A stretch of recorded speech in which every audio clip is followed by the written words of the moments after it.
This is WAEC June 2020 General Mathematics Paper 2, and we are answering question number 10. And the question reads, the table shows the distribution of marks scored by some student in an examination. This is the table. We have mark in percentage, and the marks are written within class interval. So 0 to 9% was scored by 7 students, 10 to 19%. 11 students scored that mark within that range. 17 students score marks between 20 and 29%, and 20 students scored marks between 30 and 39%, and so on. So question asked here, number A asked you to construct a cumulative frequency table for this distribution. And question number B asked you to draw cumulative frequency curve for the distribution above. And question number C asked to use the curve that you have drawn in question number B to find the correct to one decimal place, Roman 1, the median mark, and Roman 2, you asked to find the correct to one decimal place, the lowest mark for distinction, if 5% of the student pairs with distinction. These are the questions that we have to answer right now. So let's attempt to answer these questions together. Solution to the problem, starting with the question number A that require us to construct a cumulative frequency table.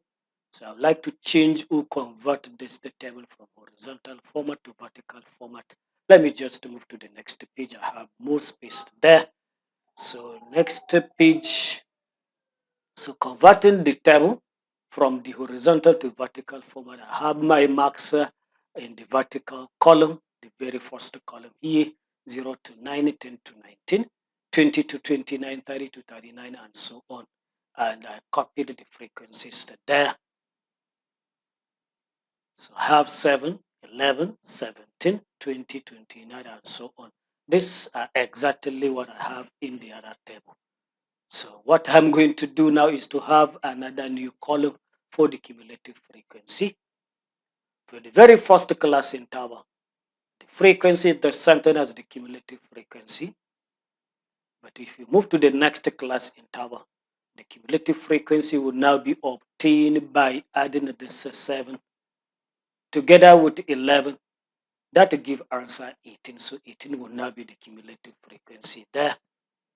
Next cumulative frequency will be this very 18 plus 17. That will give answer 35. This will now be the cumulative frequency. So you now keep adding the previous cumulative frequency with the current frequency to give you the cumulative frequency of that class interval. So 35 plus 20 will give answer 55. We keep doing this after the end. So we now have 118, 148, 173, 194, and finally you have 200. So with this, we have answered question number A. We move to question number B that asks to draw cumulative frequency curve, popularly known as OGIF. So to draw cumulative frequency, we have to extract or we have to introduce another new column that is containing the higher boundary. The higher boundary, I will look at each class interval, take the higher limit, in this case, the very first class interval 0 to 9, and the higher limit is 9. I'll add 0.5 to it. That gives me 9.5. That will be the higher boundary. Next class interval, the higher limit is 19. Add 0.5. That will give answer 19.5. Next class interval, the higher limit is 29. Add 0.5. That will give answer 29.5. So I'll keep doing that up to the end. If you did correctly, you have 39.5, 49.5, 59.5 up to the last one, which is 99.5. This is the higher boundary. So next is to now bring your graph paper like this and draw the axis. The horizontal axis will now contain this higher boundary, while the vertical axis will now contain the cumulative frequency. Let me start with the drawing. So let me draw the horizontal axis. First, I'm going to have it like this. Look at it. So starting with 0, 2 centimeter, then I have 9.5, another 2 centimeter, 19.5, another 2 centimeter, 29.5, up to 99.5. it's good you have your graph very large enough so that your answers will now be very accurate. For the vertical axis, I have to have up to this very 200 on the vertical axis. So I have 2 centimeter 20 units. So I have 0, 2 centimeter to get 20, another 2 centimeter 40, another 2 centimeter 60. I'll continue up to the last value, which is this 200. So next is to plot the points. You now find your cumulative frequency and find the higher boundary, the corresponding higher boundary, and you make a mark where they intersect. So this is my higher boundary 9.5 and my cumulative frequency, that is the vertical axis, I'll locate 7. So if I have 2 centimeter representing 20 units, which means each one small division is now going to be 2 units. So to have 7 is now going to be just like a 3.5 division, small division. So I'm going to have my mark here. Next is 19.5, the higher boundary, and the cumulative frequency 18. So I look for 18. 18 is just one small division before 20, and this is 19.5. So I'm going to make a small mark there. Next is 29.5, the higher boundary, and the cumulative frequency 35. So I look for 35 in the vertical axis. 35 is just halfway in between 30 and 40. That will be 35. So I'm going to make the mark there. So I'll continue plotting up to the end. If you did correctly, you're going to have set of points like this. And when you now have those set of points, what remains is to join them using a very smooth curve. So to join up the set of points, I can now use my broomstick or freehand or French curve. All is required is to have a very smooth curve. You're going to have a curve like this, and it is this curve that is your cumulative frequency curve, and that answered question number B. So let me just share with you quickly the mark distribution for only this question A and B as it is there in the marking scheme. So the very first mark is the method 1 mark, and this method 1 mark is you attempt to get the cumulative frequency correctly. That is the correct method of getting the cumulative frequency. That enables you to get this method 1 mark.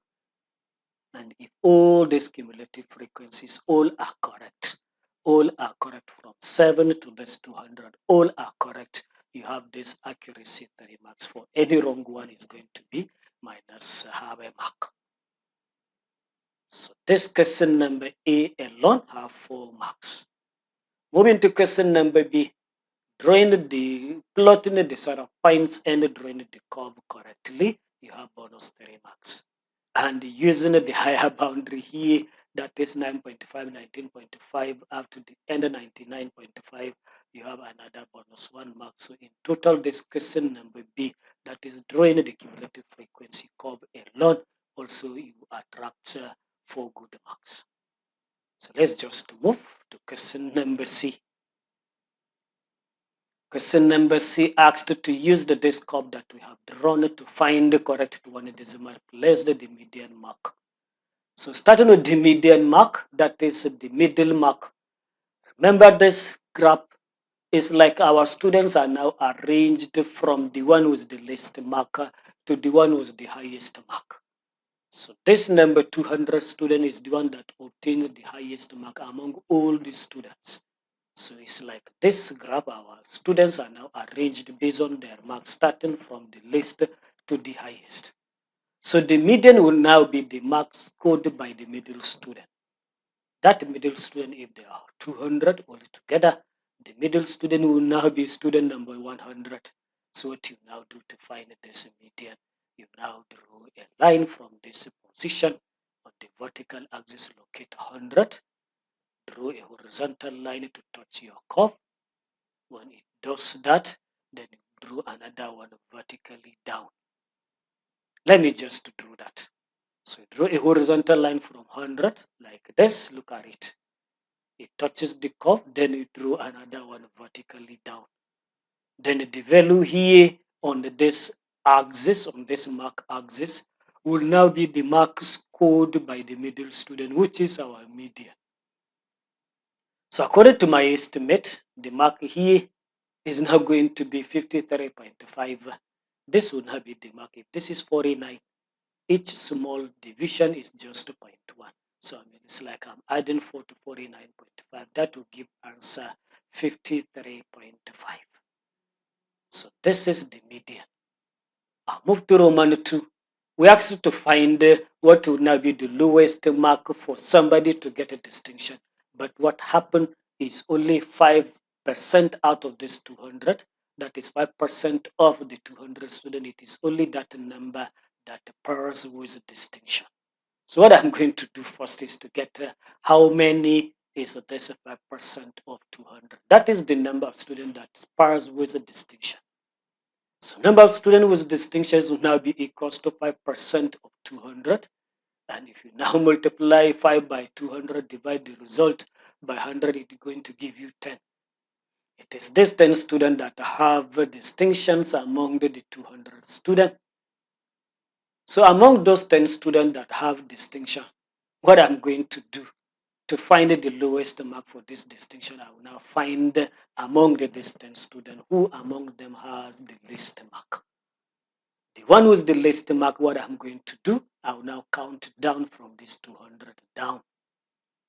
Number 200 is the one with the highest mark, followed by number 199, followed by number 198. So that student among the 10 students that have a distinction, the one with the least mark among them will now be student number 190. That is counting 10 students down below this 200. So this is 190.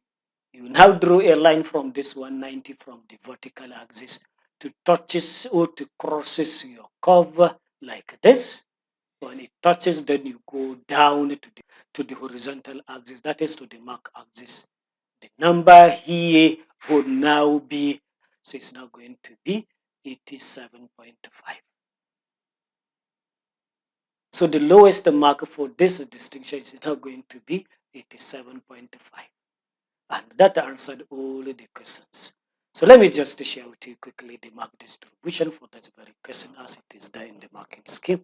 So the very first mark is method 1 mark, attempting to get or to trace out the mark for this middle student. Drawing these two lines correctly, you have this method 1 mark. And when you now have the median mark exactly as 53.5, you have this accuracy 1 mark. Attempting to get the lowest mark for distinction, drawing this line at 190, this horizontal, this vertical one, you have this method 1 mark. And when you now have the lowest mark as 87.5 exactly, you have this accuracy 1 mark. So in total, this question number C has 4 good